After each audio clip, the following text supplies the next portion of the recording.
Hoje estreia aqui do Corre Sul de Minas o Papo de Pódio, um espaço criado para trazer informação e assuntos importantes para quem vive o mundo da corrida. E para a nossa primeira edição, escolhemos um tema que gera muita dúvida e às vezes medo, mas precisa ser encarado com ciência e responsabilidade: a segurança do nosso coração durante o esporte. Por isso, convidamos o Dr. Luiz Fernando de Oliveira Júnior, cardiologista e diretor médico da Cardiocare São Lourenço, para conversar com a gente, esclarecer dúvidas e, principalmente, falar sobre prevenção e segurança para quem corre. Doutor, seja muito bem-vindo. Eu que agradeço essa responsabilidade de estar estreando esse quadro aí de vocês. Espero contribuir ao máximo com toda a expectativa de vocês para que essa oportunidade seja de proveito para muitas pessoas. Doutor Luiz, temos visto muitas notícias sobre mortes em corridas de rua. Isso está aumentando ou é apenas uma impressão pela divulgação nas redes sociais? Bom, Marcele, a gente tem que ter muita calma com os dados, porque essas notícias são muito alarmistas, né? Causam muita comoção nas pessoas e, na verdade, a gente tem que analisar os números friamente, porque senão a gente acaba gerando uma situação de alarme, de comoção, para uma coisa que é positiva. As pessoas estão fazendo mais exercício físico, estão procurando mais a corrida de rua como o seu modo de viver, né? Como um hobby, como o seu esporte favorito, né? E o que, na verdade, acontece, né, não é que estão havendo mais mortes porque ao longo do tempo. O que acontece é que está havendo mais praticante de corrida, né? A incidência é completamente estável ao longo do tempo, a incidência de paradas cardíacas. Né? Um estudo que observou quase 30 milhões de participantes, que durou de 2010 a 2023, que é o registro Racer, publicado no Jornal Americano de Medicina, né, revela que a incidência é de 0,54 para cada 100 mil participantes, ou seja, é meio a cada 100 mil, ou seja, uma parada cardíaca a cada 200 mil participantes. O que acontece é que, como aqui, por exemplo, aqui na nossa cidade de São Lourenço, Tá havendo um boom imobiliário, muita gente vindo morar aqui, muito carro na rua. Toda vez que tem mais notícia, tem batida de carro, tem acidente de moto. Por quê? Porque tem mais gente na rua andando de carro e moto. Então a coisa é proporcional. A gente está vendo um aumento de números absolutos, mas não de números proporcionais. A gente tem que diferenciar. A incidência está igual ao longo do tempo, né? E com os cuidados, a mortalidade está muito menor. De não diferenciar paradas cardíacas de mortalidade. Sim. Doutor, quais foram os casos mais recentes que chamaram a atenção da comunidade médica e o que eles nos ensinam? Bom, os casos mais recentes, o que mais impactou realmente foi o caso do executivo Júlio Barreto, que teve uma parada cardiorrespiratória logo após a linha de chegada, aos 50 anos de idade, tendo um histórico de 35 anos fazendo atividade física. Isso ocorreu agora em julho, no mês passado, na maratona da cidade de São Paulo, e o que ensinou é que a Prefeitura de São Paulo teve que rever vários mecanismos de segurança por conta desse evento. Uma outra morte que impactou muito, houve noticiados, que pode até ter havido mais, noticiadas foram 4 mortes em 2025. Né? 2 delas foram muito importantes. Uma foi um rapaz de 20 anos, né, que teve um mal súbito em torno do quilômetro 20 de uma maratona, lá de Porto Alegre. Foi no ano passado, em junho do ano passado. E outro de um empresário paraibano, né, de 48 anos, que morreu também no meio da corrida, né, fez uma parada cardíaca com morte. E tinha 48 anos de idade e foi por cardiomiopatia hipertrófica, que é uma condição genética. Sim. Então, esses 3 casos nos ensinam que, né, acontece em qualquer idade e tem que haver um trabalho preventivo para que isso ocorra menos. Doutor, existe um perfil de quem corre mais risco? Quem deve acender o sinal de alerta? Bom, vamos primeiro diferenciar, né? A média é 0,54, né, para cada 100 mil. Mas nos homens é 1,19 para cada 100 mil. Né? As mulheres é quase um sexto a menos. Olha.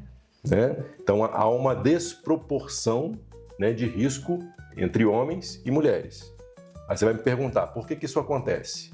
É porque o homem é mais teimoso, né? Ele acha que tem que ser mais forte do que os sinais de alerta que podem aparecer na corrida, a história do no gain, no pain, né? Não tem ganho sem dor, né? Os homens têm maior predisposição à doença coronariana, né? E as mulheres, até os 45, 50 anos, têm o estrogênio que as protege.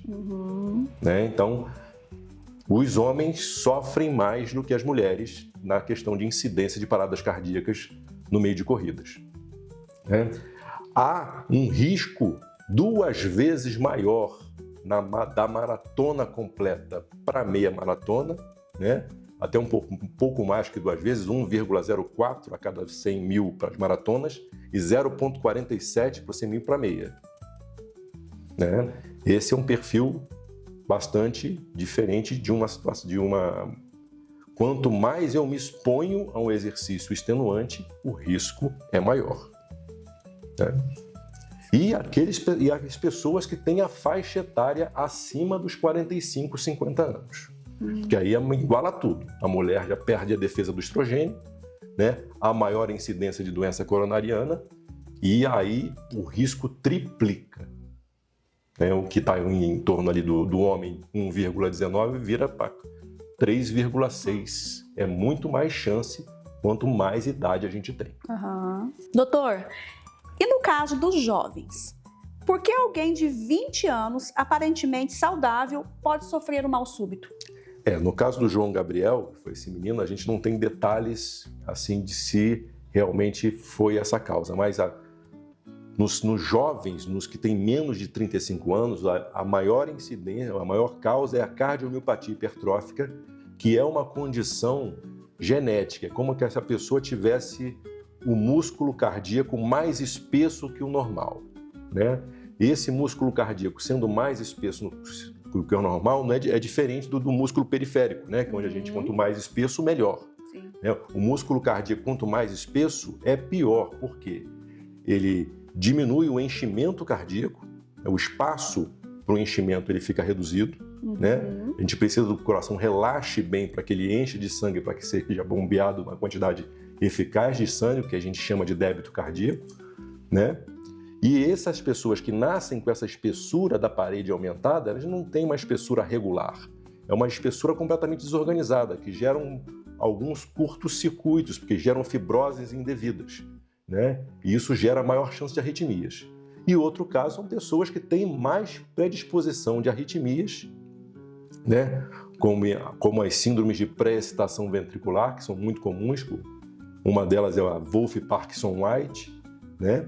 Onde as pessoas nascem com uma via anômala de condução, né? O sistema nervoso não tem aquela regularidade, ela tem uma viazinha a mais. E aquela viazinha a mais pode causar arritmias potencialmente fatais ao esforço. Então, nos jovens, as doenças genéticas e riscos de arritmias são as principais causas. Por isso, os jovens também precisam de uma avaliação prévia. Doutor, qual que é a principal causa cardíaca dessas fatalidades? É sempre o infarto?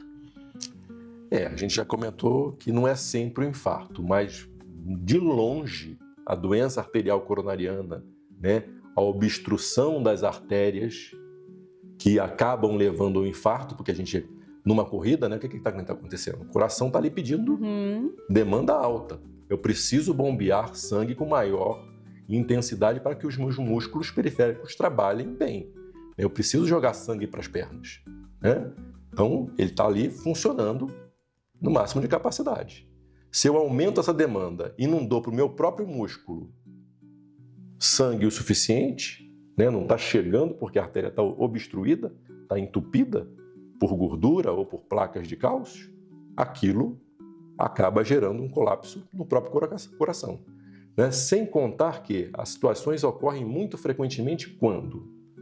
Como ocorreu com o caso do Júlio Barreto, lá de São Paulo.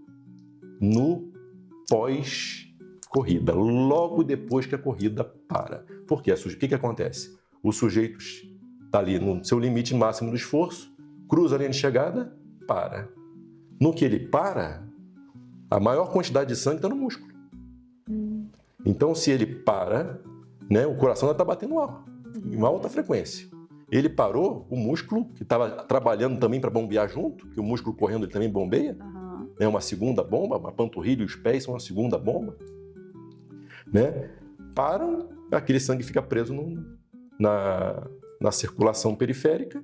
O que acontece? A pressão cai e aquele coração que já está batendo com muita velocidade tem menos sangue ainda para enviar para as próprias coronárias. Aí a pessoa infarta. Sim. Né? Então aí esse é o grande lado. A doença coronariana de longe é a maior. E outra coisa importante, teve um estudo que até foi publicado recentemente no Jornal Europeu, né, que os corredores de endurance, que pessoas que fazem maratonas e ultramaratonas, não têm menos doença coronariana do que as pessoas que não fazem. Olha. Em algumas situações até tem um pouco mais, então o risco é maior e as pessoas com mais de 60, tem um estudo japonês que não chega a 3 vezes, chegou a 5,5 casos a cada 100 mil participantes. Olha só. Então temos que ter muito cuidado, especialmente na faixa etária maior, e tem muita gente nessa faixa etária de 55, 60 anos que está aí se colocando em ultramaratonas. Aqui em São Lourenço mesmo, tivemos recentemente o pessoal que correu 1.000 quilômetros, né, no Parque das Águas. Então, esse pessoal tem que ser o pessoal que tem que ter mais cuidado, mais alerta, mais exames detalhados para que possam correr com segurança. Sim. Doutor, mas nem tudo é coração, certo? Quais as outras situações podem levar a um desfecho fatal nessa corrida? Não são só causas cardiológicas que chamam a atenção, né? Existem 3 causas principais que eu faço questão de comentar aqui com o público geral para poder informar. A primeira é a intermação por esforço. Né? A intermação por esforço ocorre quando a gente, por situações extremas, as corridas lá no Rio de Janeiro acontecem com muita frequência. Isso, porque sempre muito quente, muito úmido e às vezes a temperatura do ar está superior à temperatura da pele. Né? Nós, quando estamos correndo, né, a nossa eficiência mecânica é de 25% só de todo o calor gerado. O resto tem que ser dissipado através do suor. É o suor que resfria a gente. Se a temperatura ambiente do ar estiver superior à temperatura da pele, a gente vai acumulando esse calor. E quando aí, chegando a temperaturas superiores a 40 graus, nossas proteínas vão desnaturando. Ou seja, já imaginou como é que é? Mais ou menos como se fosse a clara do ovo. Imagina a clara do ovo. Tem aquela forma normal. Se você joga ela na frigideira quente, o que acontece? Ela muda completamente de forma. É mais ou menos o que acontece com as proteínas do nosso corpo. Né? É uma condição mais frequente até do que uma parada cardíaca, né? 2,14 a cada 100 mil participantes. Olha. Só que ela é 100% prevenível se o sujeito for imerso em uma banheira de gelo com água gelada a menos de 15 graus. Então, é um dado que tem que ter com esse cuidado. Essa grande maioria das corridas são custeadas, são eventos privados, e a gente tem que ter esse cuidado. Banheira de gelo em vários locais, para que a pessoa não sofra dessa intermação pelo calor. Sim. Né? A segunda causa, pasmem, são as pessoas que bebem líquido demais durante a prova, principalmente água. Olha. Né? Porque a gente, quando sua, a gente não perde só água. A gente perde sais minerais, eletrólitos, principalmente o sódio. Né? Então tem gente que, amanhã eu vou correr. Né? As corridas são cedo. Passam a noite, o dia anterior inteiro, bebendo água. Acordam, bebem mais água. durante a corrida só água, e isso pode gerar uma diluição do sangue, né? Em que o sódio abaixa, porque a gente expulsou o sódio e só botou água para dentro, o sódio abaixa e isso pode gerar edema, porque quando você tem o sangue ralo, a água, por osmose, procura a área mais concentrada. O pessoal vai lembrar disso em ciências, estudou lá na 7ª série na nossa época, o 8º ano hoje, né? Tem a osmose, né? A água procura onde tem mais concentração, né? Então isso causa edema em vários órgãos e quando acontece no cérebro pode ser fatal. Por quê? O cérebro não tem para onde expandir, o osso impede. Olha. Né? Nós fazemos um edema cerebral e isso pode ser fatal. E isso ocorre com muita frequência, né? Em pessoas desavisadas, em corredores iniciantes, principalmente em mulheres que têm baixo peso, né? Essas são as pessoas que têm mais risco de fazer a chamada hiponatremia, né? A morte por hiponatremia. E a terceira causa, que ela é muito até subnotificada, as pessoas não valorizam muito, porque isso acontece muito no pós-corrida, né? Que é a chamada rabdomiólise, onde a gente, por esforço extenuante, as nossas proteínas, né, musculares, elas vão se degradando, né?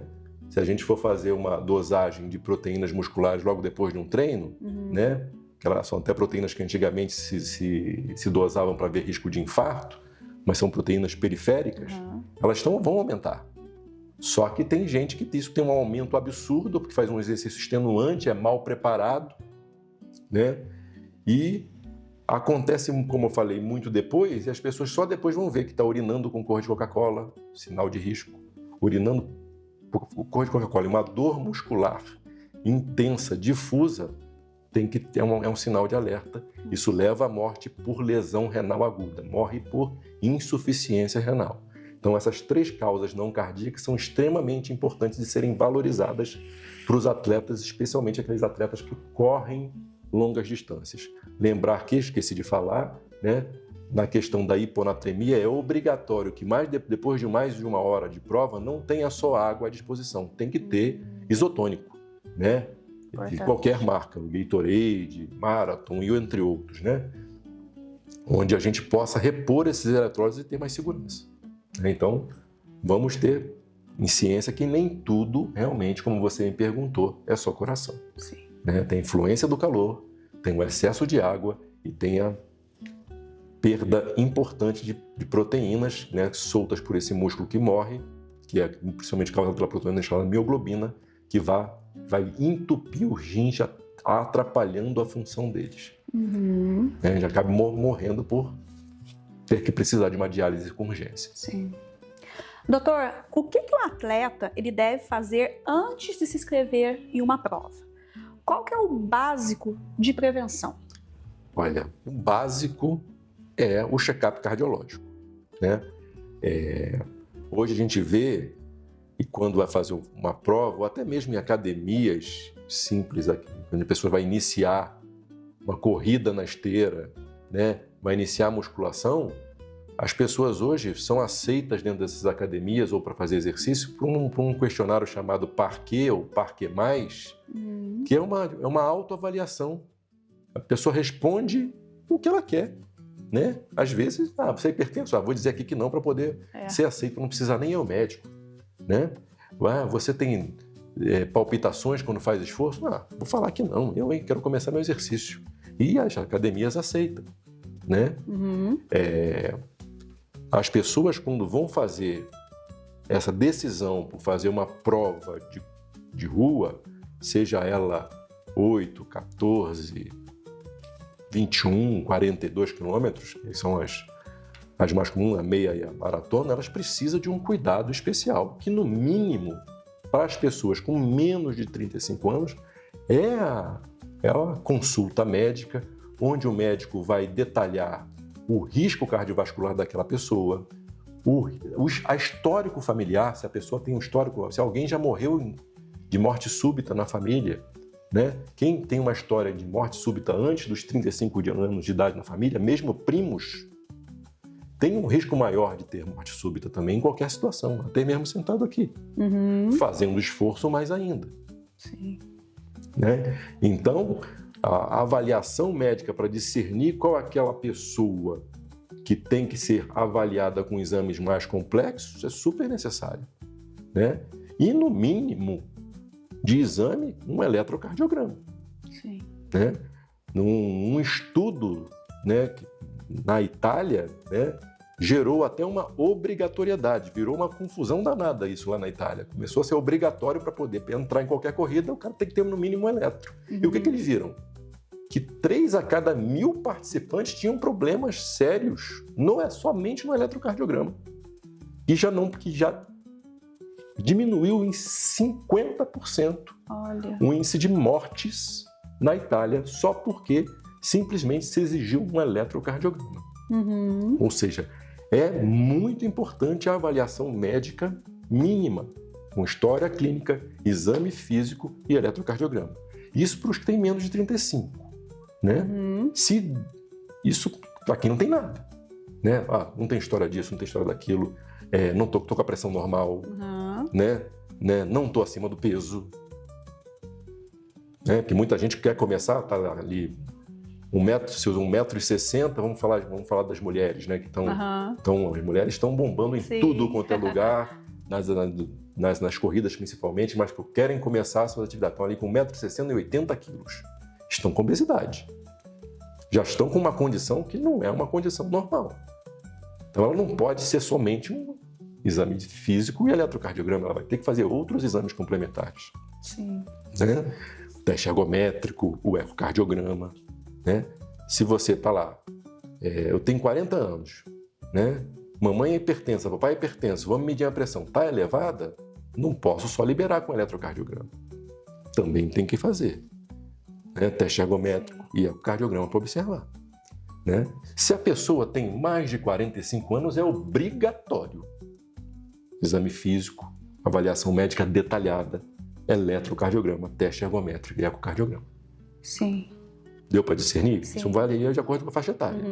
Né? Isso, estou falando o que é literatura mundial.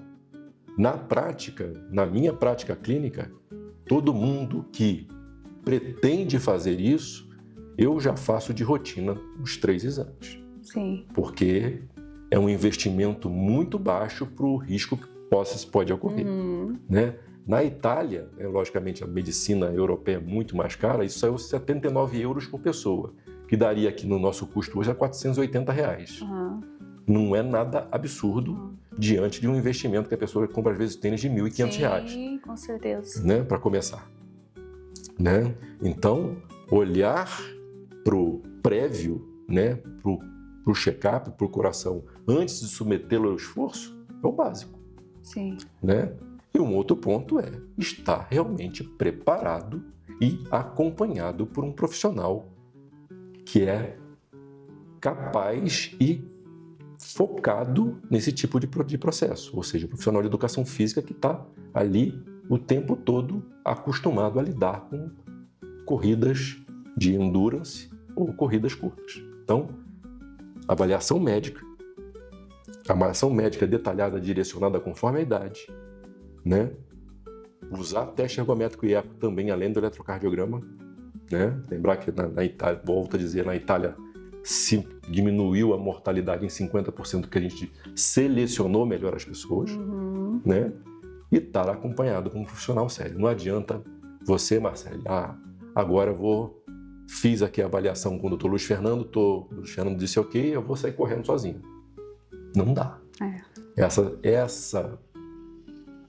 Esse esporte necessita de um acompanhamento de um profissional de saúde importantíssimo, que é o profissional de educação física. Sim. A gente tem que salientar aqui, não dá para dizer que não. Sim. E doutor, o atleta que está aí direto nas corridas, né? Qual que é o tempo ideal, de quanto em quanto tempo ele fazer esse check-up, né? Passar por uma consulta? Bom, o check-up deve ser, no mínimo, anual. Né? Isso é indispensável. Ele passa a ser necessário de maneira mais curta é aquilo que eu falei. No sujeito que já está lá, principalmente atravessou os 60 anos, ainda pretende fazer maratona, esse sujeito precisa pelo menos 2 vezes um ano visitar o médico para saber se está tudo ok, porque o risco vai mudando com o tempo.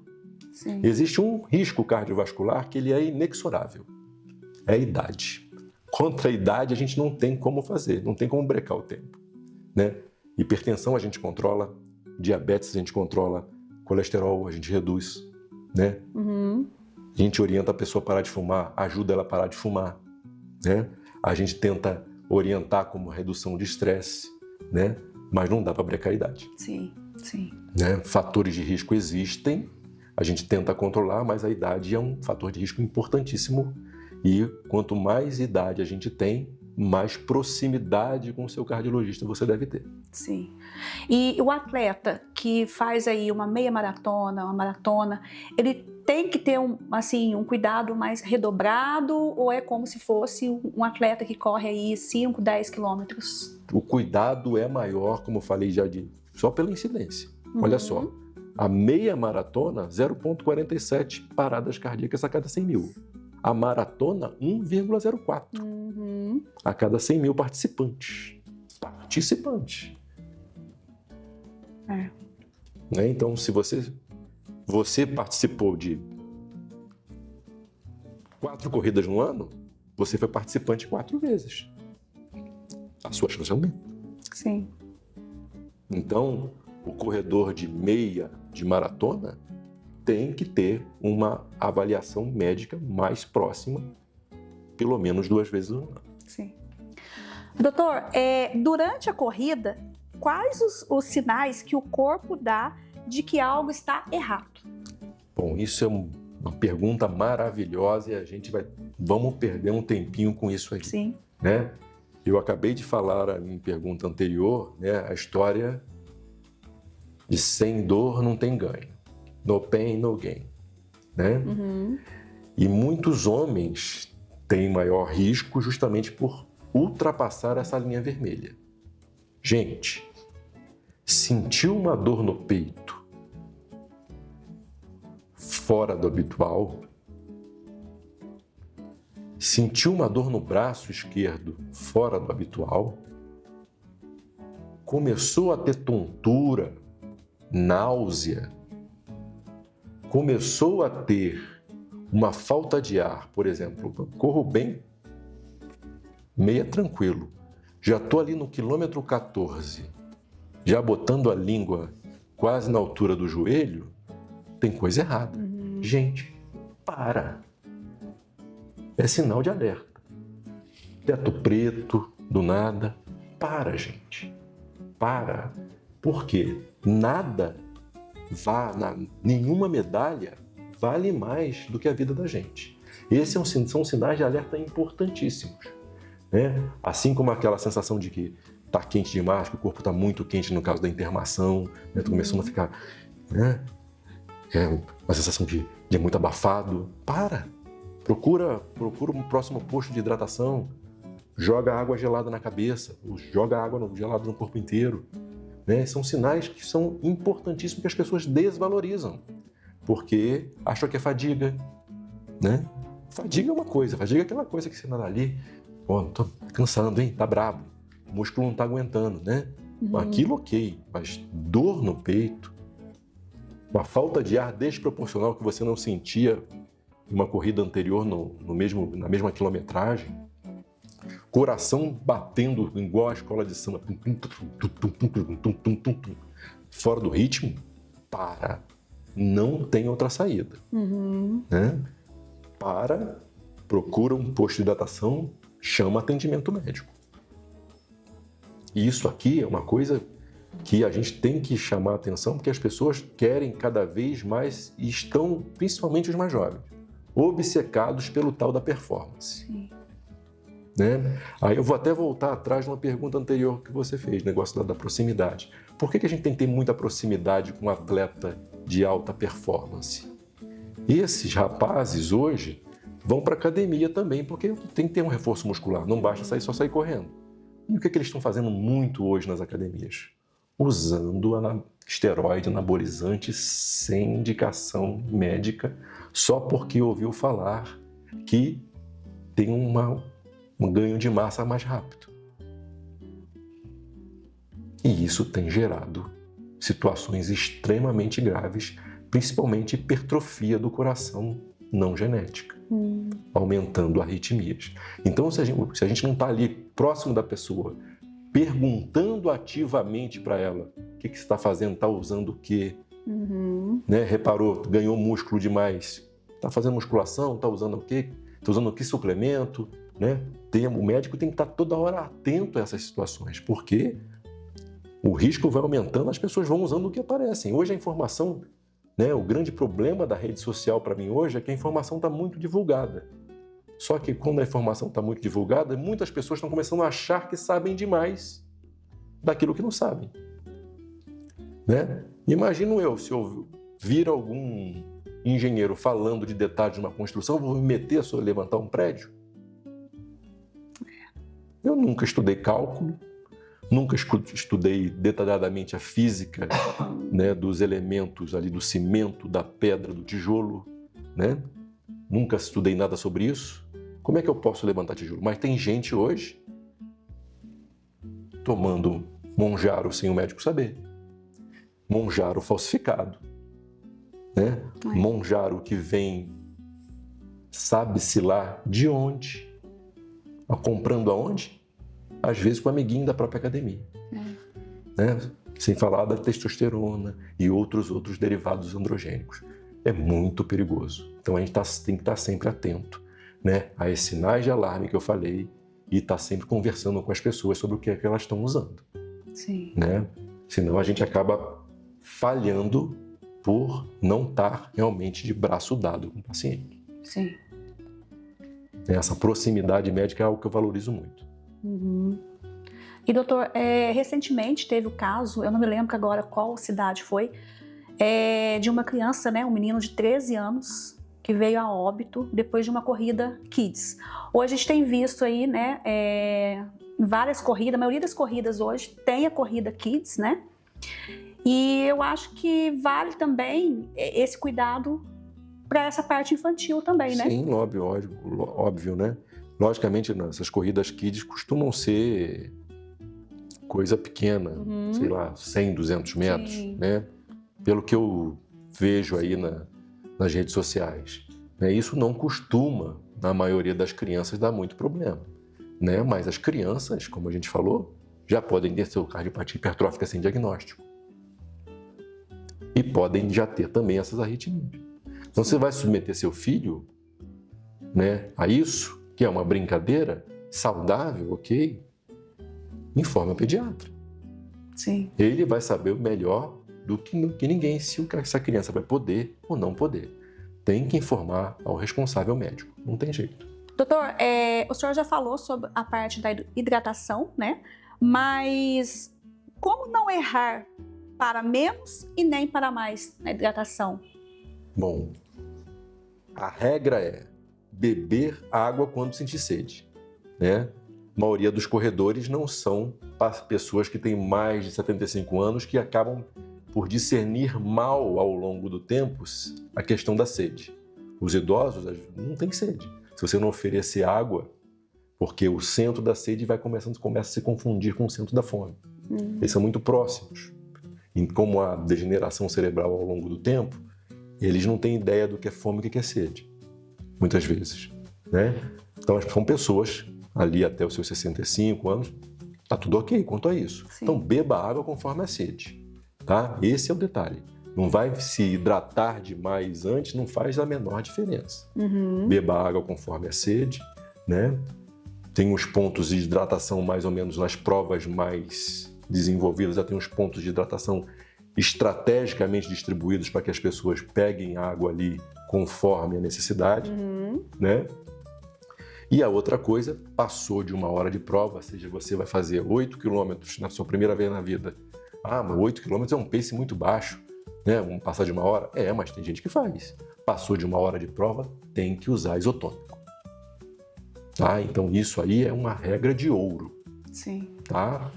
beber água quando sentir sede, para não exagerar, né? Passou de 1 hora de prova, isotônico.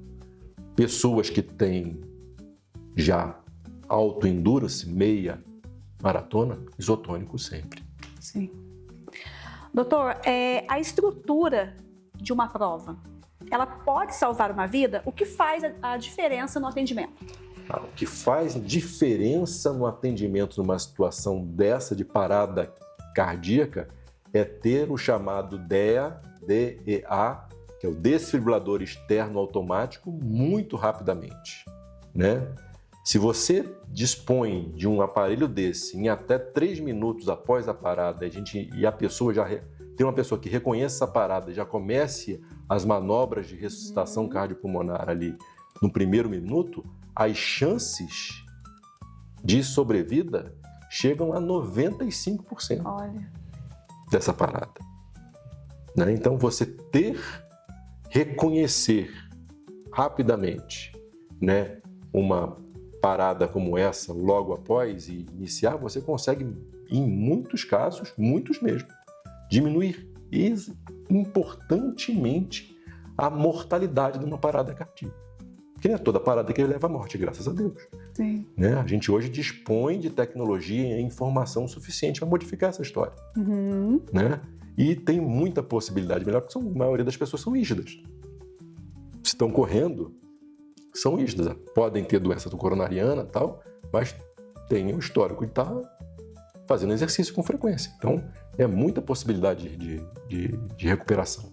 Então, se a gente ter desfibriladores externos automáticos distribuídos ao longo do percurso, ambulâncias visíveis ao longo do percurso, tudo isso são situações estruturais que vão dar segurança a esse atleta que já passou pelo médico, fez a parte dele, já está bem orientado por um profissional de educação física especializado em corridas, né? Ou seja, ele fez a parte dele. Mas quem está envolvido com a organização da prova, que não é de graça, precisa também tomar esses cuidados, né?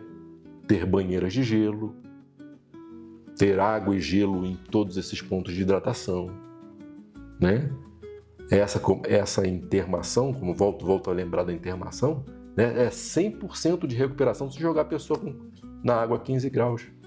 Menos de 15 graus. Você joga a pessoa no banheiro, está lá sofrendo aquela intermação, jogou na água, 100% de resolução. Então, uma corrida que está num ambiente de alta umidade, né, com muito calor, né, precisa ter isso como questão de segurança para o atleta. Sim. E hoje a gente tem visto aí as corridas, né, que antes eram só corridas pela parte da manhã, hoje a gente tem visto as corridas noturnas também, né? Corre maior risco quem corre à noite ou quem corre de manhã? Bom, ou não? Não tem trabalho que diga que o que interessa o maior risco é a temperatura. Sim. Né? Vocês veem que antigamente a São Silvestre era corrida à noite. Né? A gente quase que passava a virada do ano. Sim. Observando. Aí, por questões de televisão, passou-se para 5h30 da tarde. Mas, o que acontece? 5 horas da tarde, 31 de dezembro, está um calor desgraçado. A chance de intermação aumenta. Né? A chance de situações não cardíacas aumenta. Então, hoje, a São Silvestre é corrida cedinho. É a corrida mais popular do país. Estou falando da corrida mais popular do país. E cada vez mais, né, você vê corridas começando cedo. Aqui em São Lourenço começa às 8 horas da manhã. Né? Eu estive lá em São Luís do Maranhão há pouco tempo. Até participei de uma mini corrida, porque era uma festa de 25 anos de casamento. Os dois correm há mais de 12 anos. Legal. Aí eles fizeram, como eram 25 anos de casado, cada um correu 12,5 km. E a pessoa da família correu como pôde. Alguns andaram, outros correram. Né? Lá em São Luís do Maranhão, que é uma cidade extremamente quente e úmida, a galera tem que ver corre 5h30 da manhã. Olha. Porque não dá para correr depois das 7. As pessoas não suportam por conta do calor, que não conseguem evaporar o suor. Sim. Né? Não conseguem suar, se sentem mal. Sim. Então, lá no clima equatorial, mais quente, mais úmido, a galera está treinando 4h30, 5 horas da manhã. Doutor, o que o corredor, como cliente, né, ele deve exigir da organização de uma prova? A gente mais ou menos falou isso, né? Ele deve exigir desfibrilador externo automático, né? No mínimo, na situação onde ocorre maior risco, junto à linha de chegada, né? Para provas longas em diversos pontos, né? Porque a gente sabe que o desfibrilador, quando chega em até 3 minutos, ele consegue salvar a vida de um número importantíssimo de pessoas. Uhum. Né? Então, desfibrilador externo automático distribuído em várias posições, né? Pontos de tratação e gelo, né? Ambulâncias distribuídas ao longo do percurso, né? Para que as pessoas tenham atendimento médico o mais precoce possível, né? E pessoas que trabalham nas corridas que tenham capacidade, né, de reconhecer uma parada cardíaca e iniciar essa ressuscitação cardiopulmonar o mais rápido possível, porque você começar a massagear quanto mais precoce, melhor até a chegada do DEA. Sim. Né? Então, a galera toda que trabalha na organização da prova, né, que está ali, tem que estar treinada no suporte básico de vida. Entendi. E essa questão também que o senhor falou, né, lá atrás na outra pergunta, a questão que não é só água nos pontos de atração, ter o isotônico, né? Para provas longas, ter isotônico também é importante. Sim. Para provas muito longas, que passam de 1 hora de duração, ter isotônico é muito importante para a gente evitar a hiponatremia. Sim. Doutor Luiz, para a gente encerrar essa entrevista, qual que é a mensagem principal para quem está nos assistindo e talvez esteja com receio de correr? Bom, a mensagem principal é otimismo com responsabilidade. Essa é a mensagem central. Porque estar como eu estou aqui sentado no sofá tem um risco muito maior de morte do que estar na pista correndo. O sedentarismo mata muito mais do que a pessoa que está lá fazendo atividade física. Então, todas essas situações que a gente falou, que alarmam, não podem de maneira nenhuma inibir a pessoa de praticar atividade física, principalmente se ela enxerga a corrida como aquela atividade física que ela mais se afeiçoa, que mais ela se integra, né? E a gente vê que é muito fácil se integrar, porque são, às vezes, grandes grupos, um incentiva o outro, né? Correr realmente é muito legal, as pessoas acabam viciando naquela endorfina do pós, né? É um vício positivo, né? A corrida, como todo exercício físico, melhora o estresse, melhora a saúde mental das pessoas, diminui importantemente a hipertensão, melhora o controle do diabetes, diminui o colesterol ruim, ela trabalha positivamente para reduzir a obesidade. Então, o que a gente precisa entender é que a gente precisa iniciar a atividade física sim. Podemos correr sim com maior tranquilidade, desde que haja essa responsabilidade de ter uma avaliação médica detalhada e cuidadosa, com exames complementares, eletrocardiograma, teste ergométrico e ecocardiograma, e às vezes até alguns mais complexos, dependendo da complexidade da pessoa, tá? Preparo adequado com o educador físico, tá? São situações fundamentais. Tá? Então, gente, não fique parado no sofá com medo de dizer: o fulano sempre correu, agora foi lá, desmaiou no meio da corrida. Isso não deve servir de exemplo negativo. Isso é só um exemplo de uma pessoa que não se cuidou adequadamente para estar ali. Tá, já tá? E outra coisa, cuidar da saúde é sempre prioritário. nenhuma medalha, parafraseando os titãs, vale uma vida. Né? Como nenhuma Sim. ideia vale uma vida, nenhuma medalha vale uma vida. A melhor medalha da sua vida é voltar para casa com ela no peito e abraçar sua família. E como eu sempre digo para todo mundo no final dos meus vídeos, você pode e merece ficar bem. Cuidem-se. Exercício é o melhor remédio para um sem número de situações. Obrigado, Marcele, pela oportunidade de estar aqui divulgando a saúde, divulgando os cuidados cardiológicos, divulgando esses cuidados básicos para que as pessoas não deixem de praticar a sua atividade física. Eu agradeço muito a oportunidade. Doutor, obrigado também. A gente quer agradecer, né, por estar participando com a gente aí e estar dividindo com a gente muita informação importante, né?